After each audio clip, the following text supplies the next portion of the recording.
Hey there, Sharon Horne-Ellstrom here. Welcome to day 1872 of What You Have to Know, documenting the journey as I transitioned originally from brick and mortar corporate world of businesses, lots of them, to the online world of business.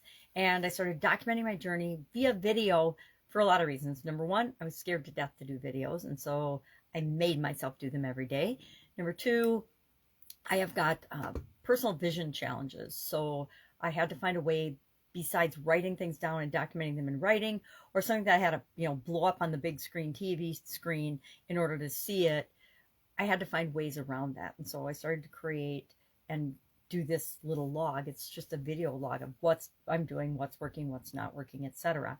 Now, today I created a couple of pieces of content, and I do that every day. I've done it every day for the most part for the last 5+ years. I think this might be my 6th year, 18, 19, 20, 21, 22, 2023. It's my 6th year doing an annual challenge online. First one was doing one thing every day that scared me. Then I did a year of happy, a year of love, a year of, I don't remember now. And last year was the BU 365-day challenge to do one thing every day that improves us or continually improves us. And this year, it's the Get Your Goals annual challenge, where we're doing one thing every day to get what we want. And last year and this year both, I started sharing the life framework that I use to create some order and semblance of order in my life, which has always tended to be pretty crazy, pretty chaotic, pretty busy and fast-paced. Compared to people around me, it felt like, and maybe we all feel like that. We all feel like our life is running at 1,000 miles an hour and everybody else is just kind of going in their own pace in slow motion. I don't know. I always inside felt like there was a little drummer beating at a different pace than even my sisters and my family members, etc.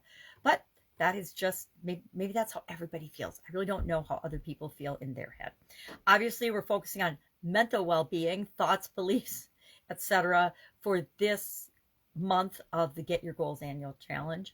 And today we started working on the SOAP framework every month since 2020 March, I think March or April. I started sharing the SOAP framework, and it's a framework that I've used for a long time, and I never really vocalized it or shared it before, but it's my way of dealing with changes and challenges and setbacks and obstacles and failures and crap that happens that just blows up your life. It's a framework. It's my process for doing that, and I just made it something easier to remember. But it's the same 4 steps I've been going through for a long, long time. But I wanted to formalize it so that I could share it with other people during the pandemic, because we were all going through some major crap at the same time. So it's the SOAP framework, and we're going to go through it over the next 4 days with respect to the annual challenge. And we'll do it every month because it's so important that we have a process that we install in our subconscious that can help us make sure that we're going to get the best possible result for us at the time, no matter what's coming down the road and no matter what's happening and impacting our lives. And like everybody else, there's major drama and stuff going on in the background of my life right now that I have to find ways to compartmentalize so that it doesn't impact how I'm feeling, what I'm thinking, what I'm working on, who I'm working with, etc. on a day-to-day basis. We all have to find ways to do that. And it's not always easy, right? Sometimes it's just plain hard. So we picked an area of our life, our mental well-being, that we want to improve, and we're using metaphors and analogies to get at our current story and our desired story. I haven't used this technique, this tool before, using metaphors and analogies to get at our story. So I'm going to have fun with it today too, just like everybody else in the challenge. I try to find different ways of teaching the SOAP framework every time we go through it. I use some tools over and over again because they are so powerful and so easy, but I like to share a bunch of different ones so that each of us have in our toolbox the right tool we need at the time for the situation that we're facing. So I'll share probably 5 to 12 different ways to tell a story or get at your current story and your desired story, so you can have a toolbox of strategies and ways and methods of getting at that step in the process. And I do that for each of the steps in the process. Why? Because it makes our life easier. It's like vocabulary and words. The more words we know, the bigger our vocabulary. The more we read, the more we have access to different feelings and emotions, a wider range of them.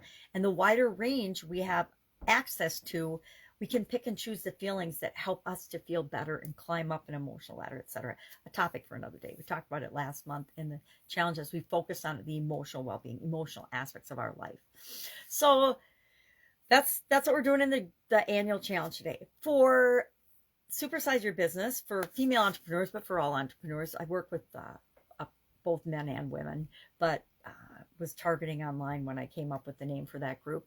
I like to share an idiom every day. I started doing it when I was moving a few years ago now, and it just kind of stuck because it's a little thing that I can do every day that continually improves me, my understanding of myself, business, and how the definition of things to me isn't necessarily the definition to everyone else I'm interacting with, and that I want to keep that top of mind in my communication, in my relationships, etc. So today's idiom was, it's the same old story. I kind of like this idiom. I notice and I look for patterns and big picture things. So if I go to a networking event, for example, I will sit and watch, and I'm not necessarily watching for the individual speakers and what they do, but I do watch that as well. But it's the overall what and how is it being presented, and who's presenting what, and why is this speaker in this order, etc. I look at the whole big picture and structure of the thing that I'm at, the event or the thing that I'm observing, to try to understand the framework of it better. Because I learned that the older I get, the more everything is a process and a framework. And if I can understand that framework, I can shortcut the process of how to figure out what works best for me. So it's the same old story. I actually like to look for the patterns and the processes and the systems and the same old stories so that I can automate the things in my business and my life that are predictable, repetitive, maybe even a little boring, but I can use them to my advantage by automating them so I don't have to consciously think about them all the time. So that's why we have habits and rituals and routines and processes and systems in our life and our businesses. I mean, chances are we all brush our teeth the same way every day, right? I brush my teeth the same way every day. Start on the left, top, two, every day. So if I'm going to do that every day, I want that to be automatic. I don't even want to have to think about that. But knowing that I'm going to brush my teeth every day, I can add things to that habit that help me create other habits and other things in my life that help me get what I want. All right, topic for another day. If I can help you in any way, ask. Otherwise, have a fantastic day. Weekend coming up, so enjoy that. But know that I will be here sharing what's working, what's not. And if I can help you, just ask. Bye. Have an awesome day.